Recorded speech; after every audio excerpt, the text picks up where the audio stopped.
Big decision తీసుకోబోతుందట BJP. మరి దాంతోపాటు కాంగ్రెస్ కూడా బిగ్ డిసిషన్ తీసుకోవచ్చు అని మనకైతే ఒక సమాచారం అందుతుంది. ఎందుకంటే రెండు పార్టీలు కూడా రాష్ట్ర అధ్యక్షులను మార్చే టైం అయితే వచ్చింది.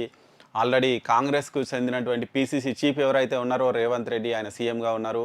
దాంతో ఆయన బాధ్యతలు ఖచ్చితంగా వేరే వాళ్ళకు వచ్చే అవకాశం ఉంది. దాంతోపాటు ఇక్కడ ఎవరైతే బీజేపీ స్టేట్ చీఫ్ ఉన్నారో కిషన్ రెడ్డి, ఆయన కూడా కేంద్ర మంత్రివర్గంలోకి వెళ్ళిరు.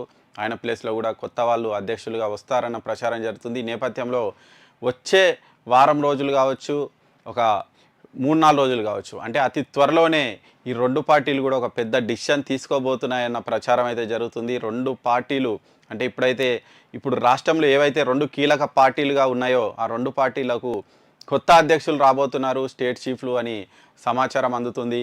మరి ఆ స్టేట్ చీఫ్ ఎవరు అనేదే ఉత్కంఠ.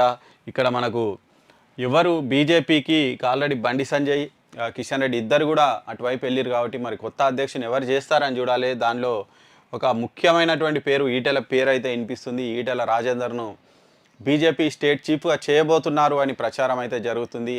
ఆయనకు తెలంగాణ మీద మంచి పట్టు ఉంది. అన్ని పార్టీల్లో కూడా ఆయనకు తెలిసిన వాళ్ళు ఉన్నారు, ఆయన ఆత్మీయులు ఉన్నారు కాబట్టి నెక్స్ట్ ఆయన ఖచ్చితంగా పార్టీని విజయపథంలో నడిపే అవకాశం ఉందని బీజేపీ భావిస్తున్నట్లయితే తెలుస్తుంది. మరి ఈయనకు పదవి ఇస్తే మరి మిగతా వాళ్ళు అంటే బీజేపీ ఎప్పటి నుంచో ఉన్నటువంటి హార్డ్ కోర్ బీజేపీ వాళ్ళను ఈయన ఎలా కలిసి అంటే ఎట్లా కలుపుకొని పోతారు అన్న దాని మీద అయితే కొన్ని డౌట్స్ అయితే ఉన్నాయి.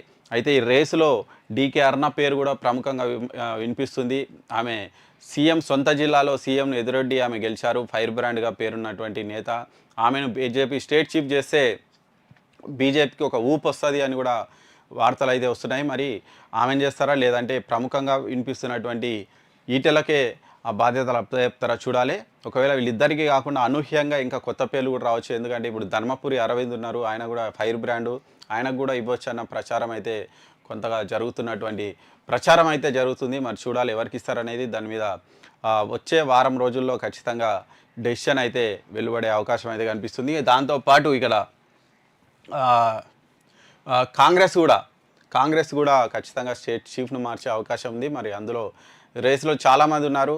ఇక్కడ రెడ్డి సీఎం ఉండు కాబట్టి బీసీల నుంచే ఖచ్చితంగా ఒక పీసీసీ చీఫ్ ఉండొచ్చన్న చర్చ జరుగుతుంది. మరి మదియాష్కి వస్తారా లేకపోతే మహిళా కోటాలో ఇంకెవరైనా వస్తారా, ఎవరు అనేది మనం చూడాల్సిన అవసరం అయితే ఉంది. మొత్తంగా అయితే ఒక 2-3 రోజుల్లో రాష్ట్రంలో ఒక పెద్ద డిసిషన్ అయితే రాబోతుంది. రెండు పార్టీలకు కూడా కొత్త చీఫ్లు వచ్చే అవకాశం అయితే మనకు చాలా క్లియర్గా కనిపిస్తున్నటువంటిది. ఇక